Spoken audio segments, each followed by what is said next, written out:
walk one day, and I happened to spot a little girl on the corner of my street. She was about 5 years old. She was sitting in the dirt at the edge of the road, talking to herself or to invisible friends and drawing in the dirt with a stick. And I thought, you know, if I did that, somebody would come along and say, there's a grown man sitting in the dirt, talking to himself, to people who aren't there, and drawing with a stick, which is very close to what I do for a living, Yes. what people pay me to do.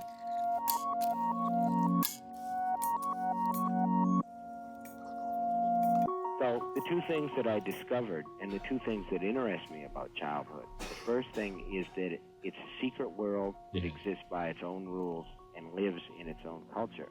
And the second thing is that we forget what it is to be a child, and we forget that life, which is kind of exotic and strange, and that's what really interests me. Did you have a highly developed sense of evil yourself as a child, or were you obsessed by the nature of evil? Or I'm always more interested in the question itself than I am in the answer. Why do people ask me about my childhood? Hey, this is what I do for a living. Yeah. But I don't remember having a particularly unusual childhood. And it seems to me that the focus of that question is always, something terrible must have happened to you when you were a kid, Steve, or you wouldn't be writing this awful stuff that you're writing. But I think that that question grows out of a basic misconception about why we remember so little. I think a lot of people make the assumption that we block memories that are terrible, when I think what really happens is this, that we think in a different way as children. We tend to think around corners instead of in straight lines. Sometimes for a kid, the shortest distance between 2 points is not a straight line. And that's the way that we think in dreams. And I think that as children, we tend to live in this kind of dream state, and we've forgotten it in the same way. And because I equate that sort of dream state with a heightened sort of mental state, I make this easy cross-connection between childhood and strange powers, paranormal powers, or whatever. And it's been successful as a fictional device. Could you talk about your sense of the origin of fear?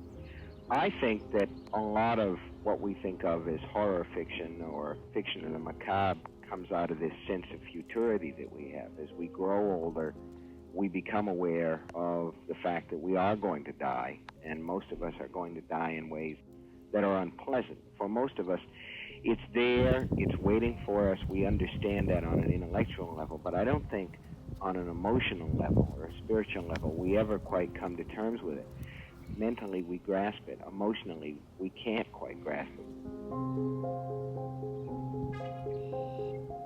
When we deal with stories of the supernatural, whatever the supernatural element is, the mind sort of bifurcates, and the story begins to talk to us on two levels. And on the intellectual level, you grasp the fact that it is make-believe, but the subconscious grabs the story in a symbolic way, whether we like to or not.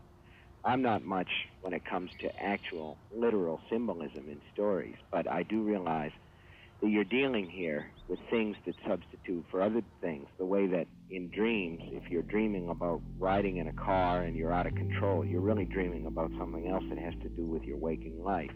And the sensor changes it just enough for it to be acceptable to the front of the brain. And I think that in a lot of supernatural stories, we're dealing with fears that exist on a very practical level. And in between those two levels, the shout on top, where the make-believe is going on, and the whisper underneath, where the subconscious mind is saying, yes, but this could really happen if you just changed a few things. Yeah. That's where the story can succeed. When we deal with the grand guignol, the things that really scare us are the things that are going on just outside the spotlight that you can't quite see. Listen, we've run out of time. Thank you, Stephen King. May your muse visit you often up in Maine, and may you continue to frighten and wow us and entertain us and inspire us. Frighten us to life, not to death. Thank you, Tom. May your muse continue to visit you as well. Okay, this is Tom Smith saying so long until the next time on the Public Radio Book Show.